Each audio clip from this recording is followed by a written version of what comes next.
2:30 पावणे 3च्या दरम्यान आमच्या घरात धुराचं लोट आलं.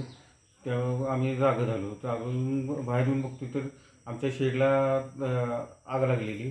शेडमध्ये स्पार्किंग पडत होतं शॉर्ट सर्किटमुळं. आणि शेडमध्ये आतमध्ये गाडी युनिकॉर्न लावलेली मी 6 महिन्यापूर्वी घेतलेली. जळण होतं, कपडे होते, परत आतलं साहित्य होतं.